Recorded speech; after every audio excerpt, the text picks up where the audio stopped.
संपत्ति, घर, सुख, मित्र, माता, पिता, भाई जल जाए जो श्री राम जी के चरणों के सम्मुख होने में हंसते हुए प्रसन्नतापूर्वक सहायता न करे। घर घर लोग अनेकों प्रकार की सवारियां सजा रहे हैं। हृदय में बड़ा हर्ष है कि सबेरे चलना है। भरत जी ने घर जाकर विचार किया कि नगर घोड़े, हाथी, महल खजाना आदि सारी संपत्ति श्री रघुनाथ जी की है। यदि उसकी रक्षा की व्यवस्था किए बिना उसे ऐसे ही छोड़कर चल दूं, तो परिणाम में मेरी भलाई नहीं है, क्योंकि स्वामी का द्रोह सब पापों में शिरोमणि श्रेष्ठ है। सेवक वही है जो स्वामी का हित करे, चाहे कोई करोड़ों दोष क्यों न दे। भरत जी ने ऐसा विचार कर ऐसे विश्वासपात्र सेवकों को बुलाया जो कभी स्वप्न में भी अपने धर्म से नहीं डिगे थे। भरत जी ने उनको सब भेद समझाकर फिर उत्तम धर्म बतलाया और जो जिस योग्य था उसे उसी काम पर नियुक्त कर दिया। सब व्यवस्था करके रक्षकों को रखकर भरत जी राम माता कौशल्या जी के पास गए।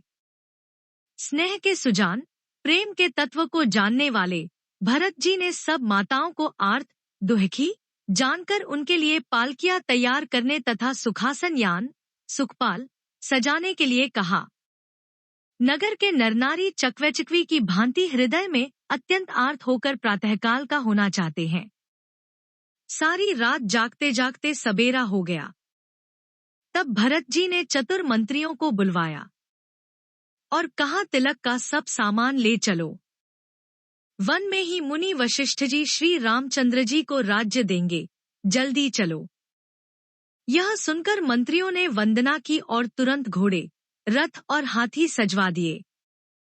सबसे पहले मुनिराज वशिष्ठ जी अरुंधति और अग्निहोत्र की सब सामग्री सहित रथ पर सवार होकर चले। फिर ब्राह्मणों के समूह, जो सब के सब तपस्या और तेज के भंडार थे, अनेकों सवारियों पर चढ़कर चले। नगर के सब लोग रथों को सदास जाकर चित्रकूट को चल पड़े। जिनका वर्णन नहीं हो सकता, ऐसी सुंदर पालकियों पर चढ़ चढ़कर सब रानियां चली।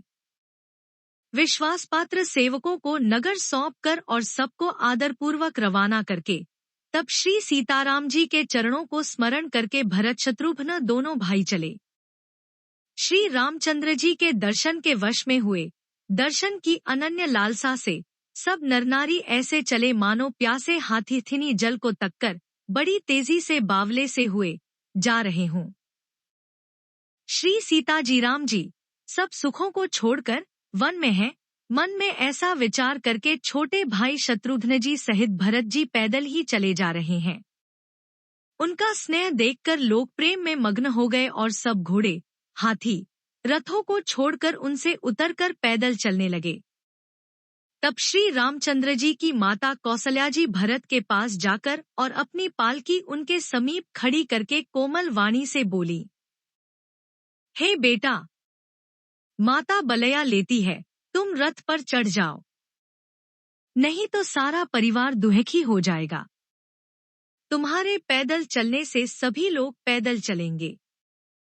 शोक के मारे सब दुबले हो रहे हैं, पैदल रास्ते के, पैदल चलने के योग्य नहीं है। माता की आज्ञा को सिर चढ़ाकर और उनके चरणों में सिर नवाकर दोनों भाई रथ पर चढ़कर चलने लगे।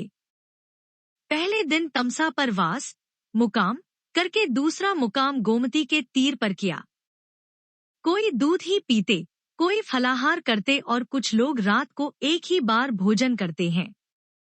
भूषण और भोगविलास को छोड़कर सब लोग श्री रामचंद्र जी के लिए नियम और व्रत करते हैं।